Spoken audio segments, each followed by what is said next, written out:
Et comme je le disais récemment à un élève, le pélé, l'incroyable est que finalement, le monde entier parle du Messie, le monde entier veut le Mashiach, et moi je vous affirme que personne ne le veut. Personne, absolument personne ne le veut. Parce que le Mashiach dont le monde entier parle n'est pas le vrai, n'est pas celui qui viendra.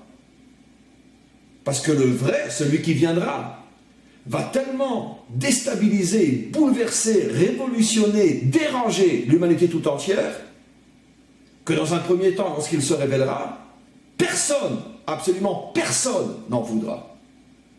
Il sera l'ennemi public numéro 1. Tout le monde, absolument tout le monde, voudra le descendre.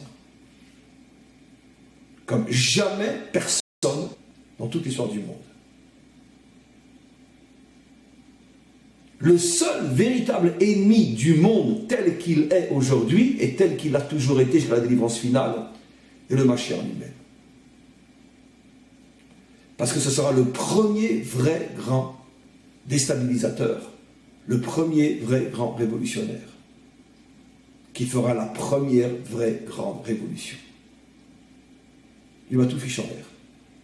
Toutes les normes, tous les acquis, toutes les règles, tout ce qui est bien enraciné dans les mentalités, dans les consciences, dans les croyances, il va tout faire tomber. Il ne restera rien. Tout va s'écrouler. Et le monde n'est pas prêt à accepter de s'écrouler. C'est impossible. Vous me direz, mais alors comment se fait-il que tout le monde parle du Messie? Pourquoi tout le monde le veut? Ou presque. Chaque religion, à sa manière, a une dimension messianique, même si au départ c'est le judaïsme qui a été la source et le premier révélateur de cette dimension, mais après elle a été reprise par tout le monde. La réponse est très simple. Personne ne veut du Messie. Chacun en vérité ce qu'il veut, c'est la confirmation de ce qu'il est. Les musulmans disent le Messie sera musulman, et encore les sunnites disent il sera sunnite, les chiites disent il sera chiite, parce qu'en vérité chacun ne cherche qu'à prouver au monde entier qu'il a raison.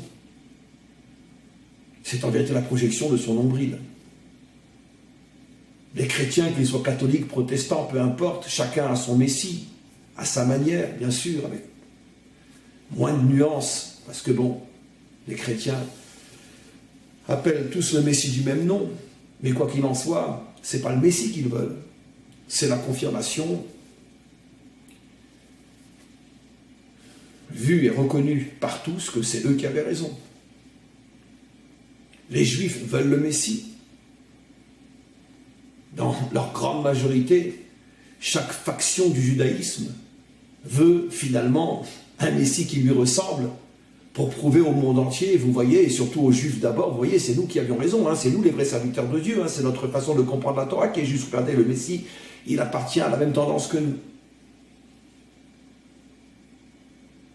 Et pareil pour toutes les idéologies et toutes les autres formes de croyances sur terre.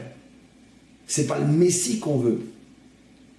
C'est se prouver et prouver aux autres qu'on avait raison. Mais le vrai Messie, c'est pas ça. Le Messie ne sera d'accord avec personne. Il ne fusionnera avec personne.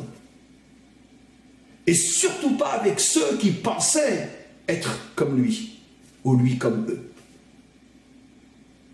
C'est exactement ce que j'explique au début du cours.